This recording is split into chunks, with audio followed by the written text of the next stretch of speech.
Hi everybody. Today we'll be looking at a review of the different types of cables available on the market. But before that, I'd like to just run through what we've got here today. iPad Air, iPhone 6 Plus, Anchor 5-port 40-watt charger. We purchased that from Amazon. A charger adapter. We picked that up from Deal Extreme. $3. And a Porta-Pal, which is a premium USB DC power monitor, also purchased from Amazon. So what we have here today is the Apple original charging cable. Component of this one. This one came with our iPhone 6 Plus. We've got a fake Apple cable that's available for $3 online and offline at various places. You can't really see the difference between the heads because they're getting very good now. They look exactly the same, but we know it's fake and it's very cheap. We've got a Belkin branded MFI cable, and we've got an ASIN branded MFI compliant cable. So let's begin. Just as a point of reference, the battery on the iPad is on 24% and the battery level on the iPhone is 32%. We're going to use the charger adapter first, followed by the Porta-Pal, and we're going to use the Apple original MFI cable as the baseline for setting the base.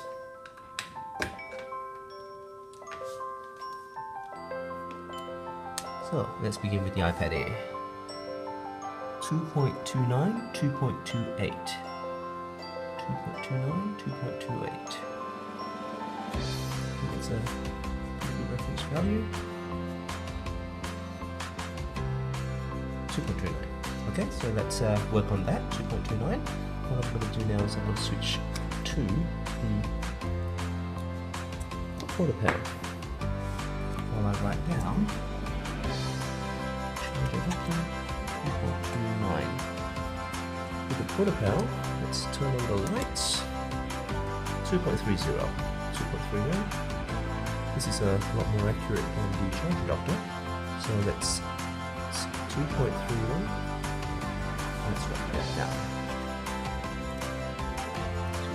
2.1.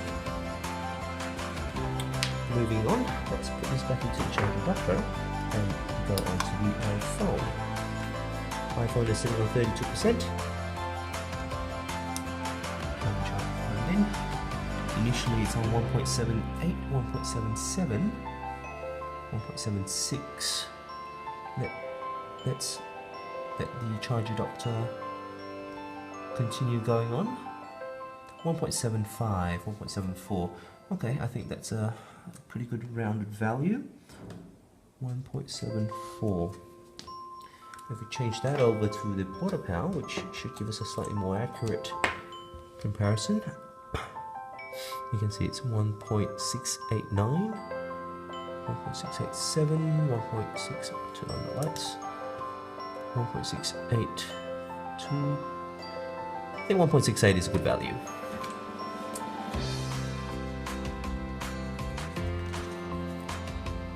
So now we've got a pretty good reference value for the Apple MFI cables.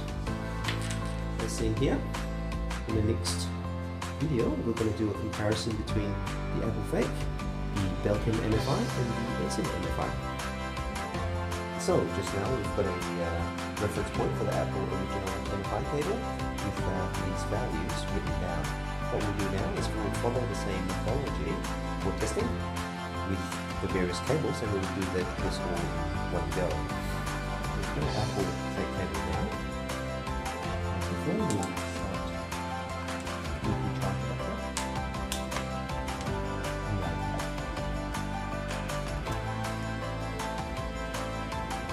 it looks like it's not even charging the iPad, but according to the charge adapter, it is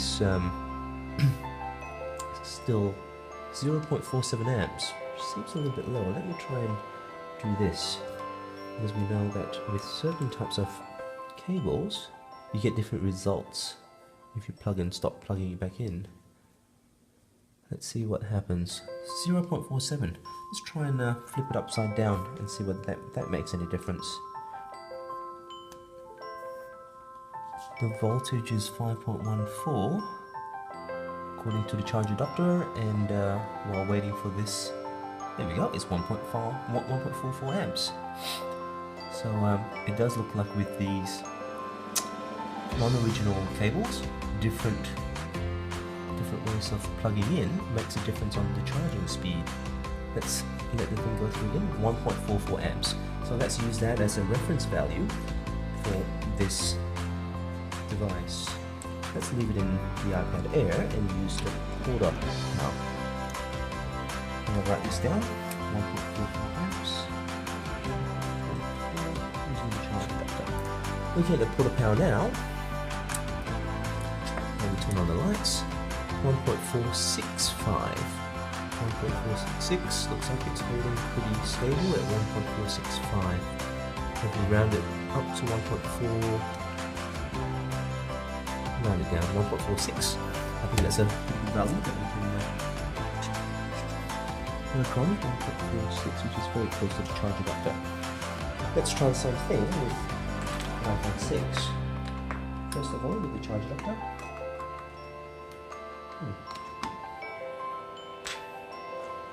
Just as a reference point, the iPhone 6 now is on 29%. 1.16 amps. 1.16 amps, 1.15. Let's see if we turn the plug upside down or whether it makes any difference. Bearing in mind it was 1.16 earlier. It does make a difference. 0.49, but let's turn around again. It should be somewhere in the vicinity of 1.16. 5.17 volts now, 1.16. So let's write down 1.16 using the charge adapter. The iPhone 6. Changing this onto the quarter power.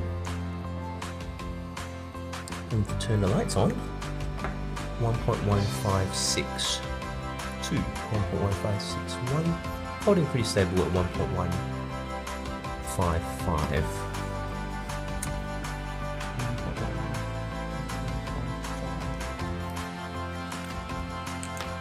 So as you can see, whether it's plugged in one way or the other, using the fake Apple iPhone cables, it does make a little bit of a difference in the charging speed. Let's just put this aside. Moving right along, we've got a Belkin MFI cable. Again, we'll follow the same topology. Starting with the charge adapter first and the iPhone and iPad, sorry. The iPad Air. iPad Air is sitting on 21% now. 5.1 volts on the charge adapter. 1.93 amps. 1.93 amps. 1.94 amps on the charge adapter. The iPad Air. Well, let's go 1.94. Doing the same with the port up now. Turning on the lights, we see 2.01, 2.07, 2.017, sorry, 2.017 holding pretty stable. 2.017. Let's do the same on the iPhone 6. Back to the charge adapter we go.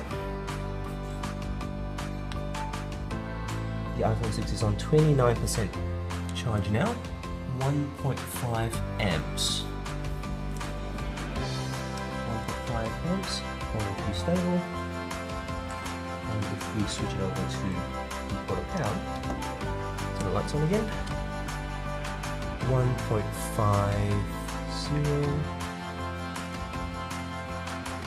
1.50. It's a pretty good value.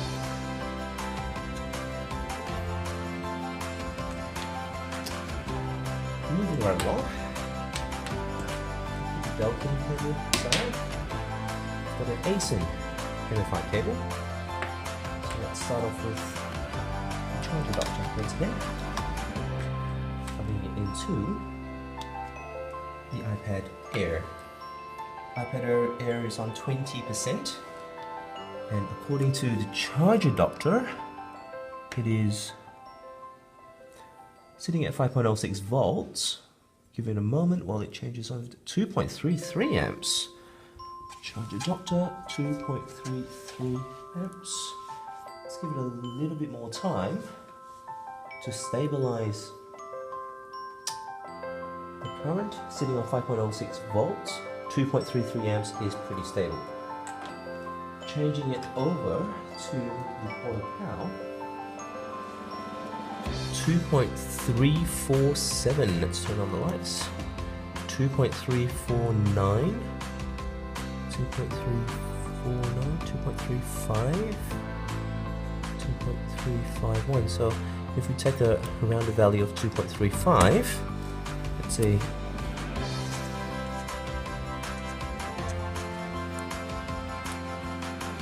The result for this new AC cable. Let's do the same for the iPhone 6 using the charge adapter. So for the iPhone 6, as a point of reference, it's 29%, 1.89, 1.88 amps. And the charge adapter looks like it's sitting pretty stable. Let's give it one more time for it to refresh. Sitting on 5.1 volts, 5.10, 1.86 amps. 1.86 amps. iPhone 6 Plus, 1.86. And if we use the Porta Power, turn the lights on. 1.79, 1.8, 1.81. It's 1.80. It looks like it's pretty stable at 1.8. Yep, 1.8 is a pretty good rounded value.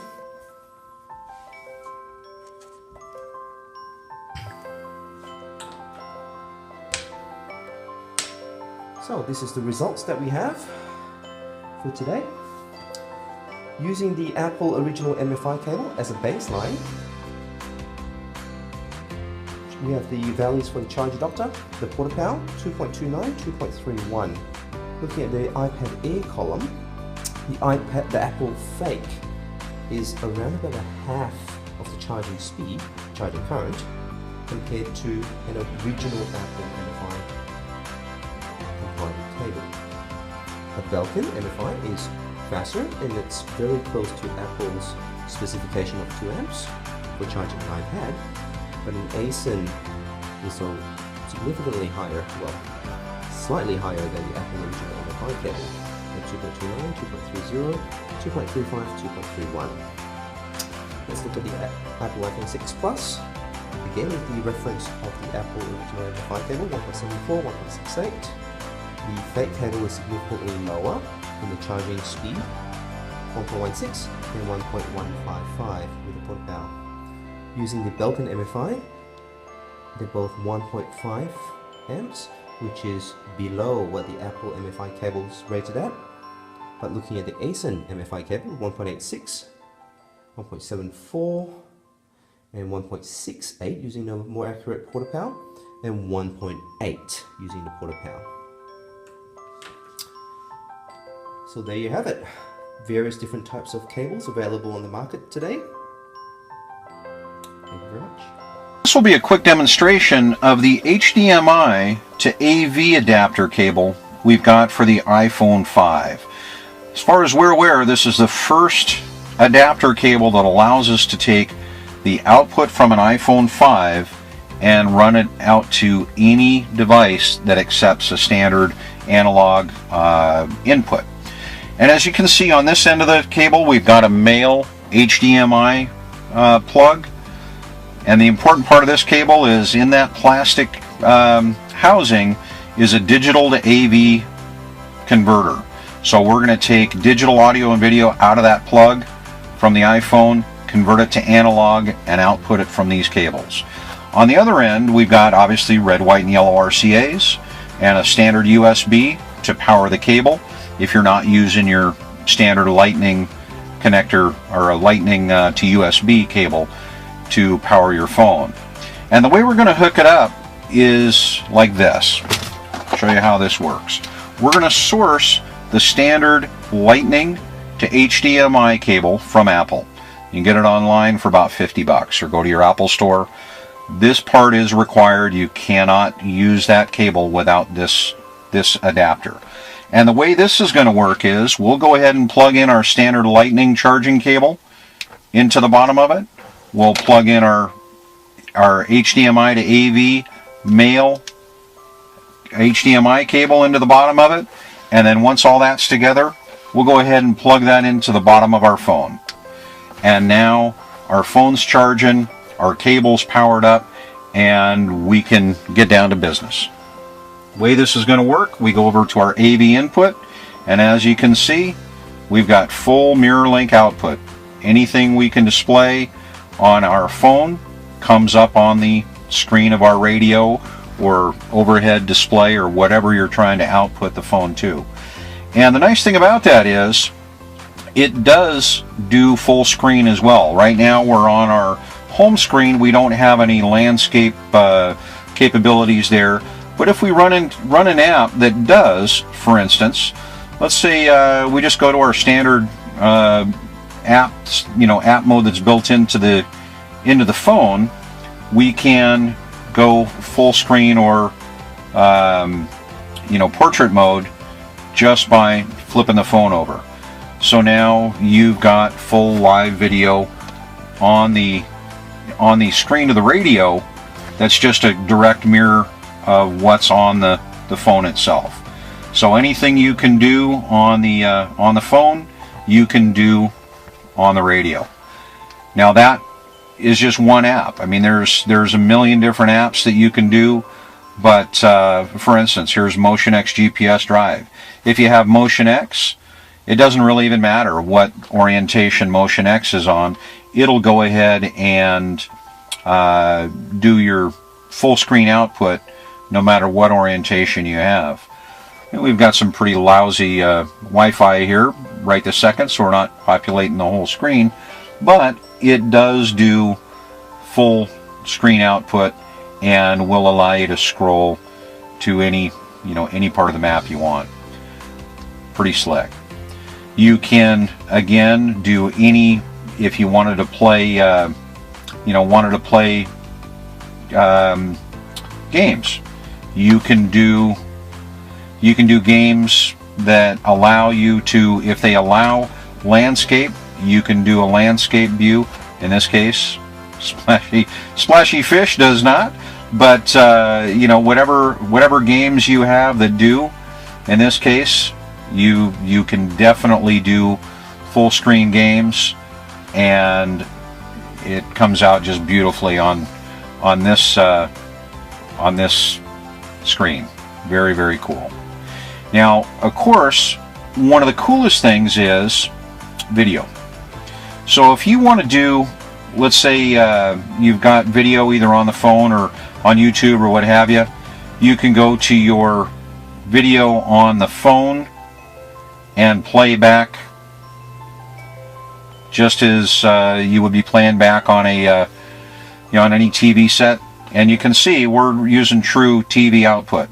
So the phone knows that we're out to a TV set or a video display, and it displays it accordingly. So that is video in the phone. You can also, if you want, go ahead and display your camera, your pictures from your camera. Piece of cake. So very obviously, you can do just about anything that you can do on the phone or display on the screen, along with full video. I didn't even, or with audio, excuse me. Didn't even show you that. Let's go back and demo our videos here, and I'll show you that we do have full audio output as well. Good morning to you, Lauren. We're on the roof of the Pit Tower, and I want to show you around here. There you go. That's video and audio playing from my iPhone 5 onto my OGM1. So the HDMI to AV cable, as it sits right now, as far as we're aware, is the only option to get full audio and video out of an iPhone 5.